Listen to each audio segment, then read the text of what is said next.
Game of the year. Game of the year is a very interesting topic, mainly because it's something that you have to think about really not. You have to actually think about fundamentally, and unless you're somebody that has a bias and doesn't really think about things in different structures, or if your personal favorite is in a disclosed area, and I kind of fall into those lines, and game of the decade kind of goes along with that as well. But I think game of the decade has to be something that you personally feel has some type of connection to it doesn't have to have a connection to the overall market of games, but I feel like it has to have something to that degree, to have that type of effect. Unless it's just you personally, unless you personally feel like this game is this good because you feel like that, that's just how it is. And that's kind of where my opinions lie a tiny bit. In my opinion, I feel like the games Indivisible, the game Undertale, Death Stranding, and freaking Gravity Rush are among some of my favorite games of all time, and isn't really to do with the story for most of them. Like freaking Gravity Rush has a pretty simple plot, but it's kind of nice in it. It reminds me a little bit of Nier, mainly because they want to help the other people, but the other people are different, yada yada yada. But that's kind of stretching it a little bit, to the basic degree. I really feel like my game of the decade would have to be Gravity Rush. Honestly, I had a piece. It's kind of funny. I was actually drawing something a little bit. I won't mind showing a tiny bit here, but I was actually drawing something, indicating my game of the year. I was coloring it and all that. But sadly, my file corrupted, and it was meant to be, the thumbnail for today's video. But you can't get everything you want. It is what it is. But I really personally feel like Gravity Rush is my game of the decade because it felt something. It's an RPG. You level up and all that. Obviously, I wasn't there at the starting run where there was online connectivity and stuff like that, so I didn't really experience all of it like a lot of other people did. But it was a lot of fun, mainly because I don't know. It's I don't know. I just love the fact that you could literally change your weight whenever you want to, fly and fall through the sky like you're freaking Sora from Kingdom Hearts. Going through an epileptic shock. It's weird. I love games where you fly and you have some type of freedom. Combat in that game isn't really something to to dwell in, but I just love the characters in that game, and it was something that I love to think about, especially the art style, because that's something I really love to dwell into. And it's a big reason as to why I wanted to start animating. It was immediately when that game came out, well, not immediately, but when I started playing it a little bit, that I started feeling like, man, I like this. I really like this game. And then game of the year for me personally, it's interesting. It's between Indivisible and then Death Stranding. And I say those two. Obviously, Death Stranding, it obviously goes through because it's obviously in my list because of the art direction and everything that deals with that game, because that game is just literally something that only Kojima could make.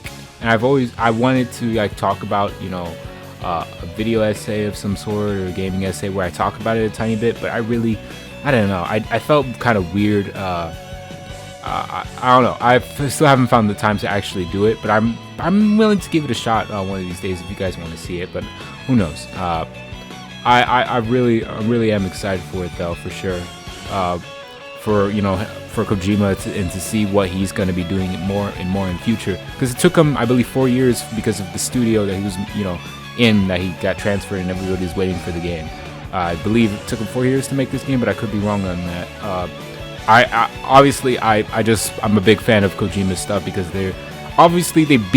he beats like the message upon your head like 3,000 times. You get the point, but it's still something powerful, especially in this one because it literally stretches the limits of the PlayStation 4.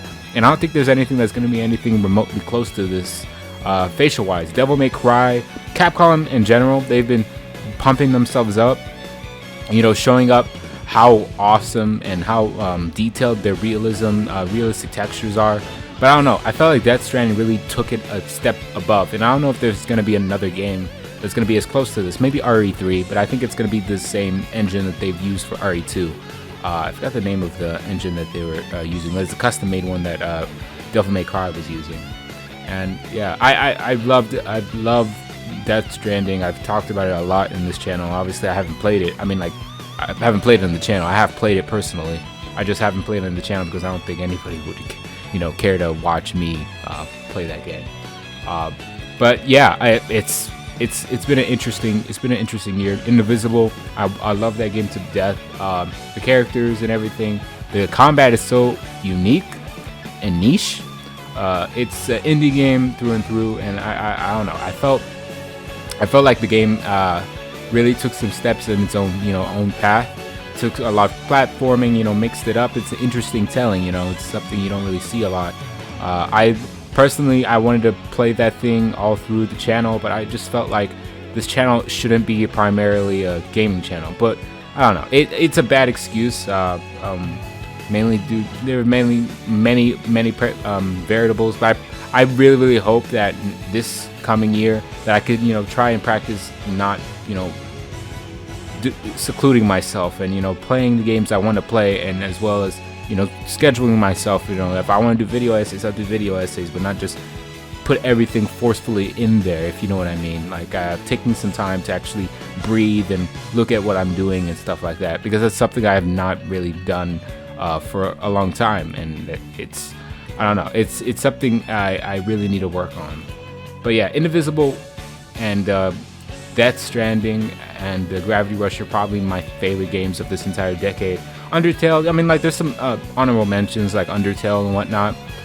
Some fighting games, obviously I wanted to say them, but they're not games that I think about on the regular basis. They're not something I constantly think about their impact and whatever, in my opinion. But what do you guys think? Like, well, short video. I just wanted to talk because it's the end of the year. Happy New Year 2020.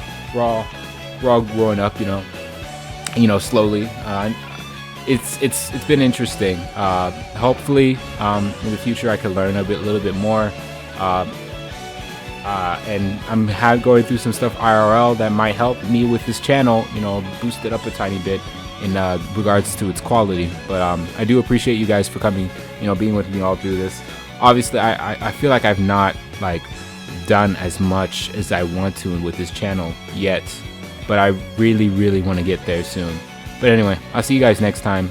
And yeah, before I go, just tell me, like, what was your game of the year, game of the decade? I've said mine, my piece. I want to hear yours. I want to read yours. But yeah, I'll see you guys next time. Have a happy New Year. It's Che Mix, an artist of many forms. Peace.